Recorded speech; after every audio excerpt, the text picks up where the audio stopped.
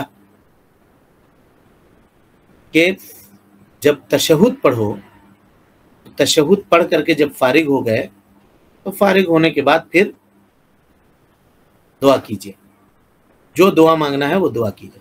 ثم یتخیر من الدعاء ما شاء، دنیا اور آخرت کی جو دعا، سلام پھیرنے سے پہلے کی بات ہو رہی ہے، اور اس کے بعد سلام پھیر دیجیے.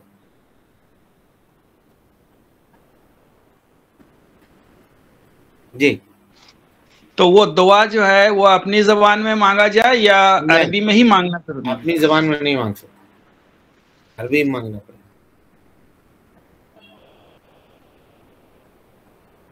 کچھ علماء نے اجازت دی ہے اس کی، کہتے ہیں کہ مانگ سکتے ہیں، فرض میں بھی مانگ سکتے ہیں، نفل میں بھی مانگ سکتے ہیں، لیکن جو قول مناسب لگتا ہے وہ یہی ہے کہ اپنی زبان میں نہیں مانگنا چاہیے، عربی زبان میں مانگنی چاہیے.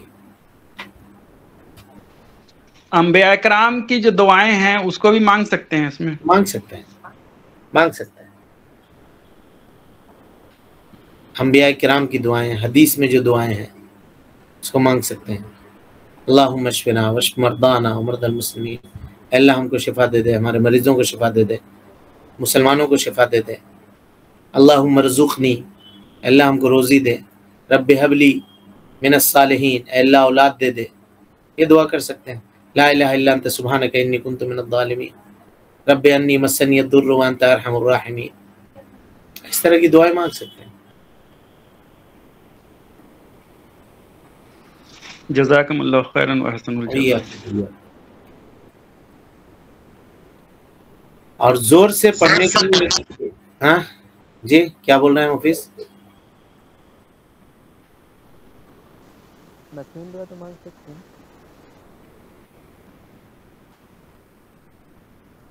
مسنون دعا تو مانگ سکتے ہیں. اور کوئی سوال ہے کسی کے پاس؟ السلام علیکم. وعلیکم السلام. شیخ پچھلی حدیث کے تعلق سے سوال. ہاں دیکھا ہے وہ سوال میں نے، اس کی وضاحت انشاءاللہ میں کروں گا انشاءاللہ. ذرا تفصیل طلب معاملہ ہے، وہ اصل میں وہ معیار کیا ہے نا، وہ دیکھنا ہے اصل. تو اس کو میں ذرا شارٹ میں تیار کر رہا ہوں تاکہ اس کو درس کے طور پہ بتا دوں کہ وہ معیار کیا ہے جس سے ہم یہ طے کریں گے کہ غیروں سے مشابہت ہو رہی ہے یا نہیں ہو رہی ہے. اصل میں اس کا جواب اس لیے نہیں دے رہا تھا کہ وہ قاعدہ میں چاہ رہا تھا آپ لوگوں کو پڑھا دوں، تو ذرا 2-3 دنوں سے مصروفیت ہے تو ہم اس کو نہیں یہ کر سکے ہیں، تیار کر رہے ہیں. اگر وہ تیار ہو گیا تو 1-2 دن میں پڑھا دیں گے انشاءاللہ. جی جزاک اللہ خیر. بھیا یعنی ایسے تو کوئی بھی کہہ دے گا نا موبائل ہم لوگ یوز کر رہے ہیں تو یہ یہود و نصارہ بھی یوز کر رہے ہیں تو اس میں مشابہت ہو گئی ہے کہ نہیں. چشمہ ہم پہن رہے ہیں وہ بھی پہن رہے ہیں، مشابہت ہو گئی. اچھا آج کل فیشن ہے داڑھی رکھنا، ہاں لوگ رکھ رہے ہیں، نوجوان خاص طور پہ داڑھی رکھ رہے ہیں، اور یہ چلن چلا ہے. ایک کو تو دیکھا ہم نے کہ اس کو داڑھی نہیں تھی، اس نے وہ جو سر میں کیا کرواتے ہیں اس کو ٹرانسپیرنٹ یا کیا کہتے ہیں اس کو، مصنوعی داڑھی لگانا، اس نے اپنی ہیئر ٹرانسپلانٹ، ہاں ہیئر ٹرانسپلانٹ، جس کو اللہ تعالیٰ دیا ہوا ہے وہ اس کو چھیلتا ہے، اس کو حلق کرواتا ہے. بہرحال وہ ضابطہ ہے اس کا، علماء نے متعین کیا، وہ ضابطہ ہم اصل میں بتا دیں گے آپ کو. اور کوئی سوال نہیں ہے نا؟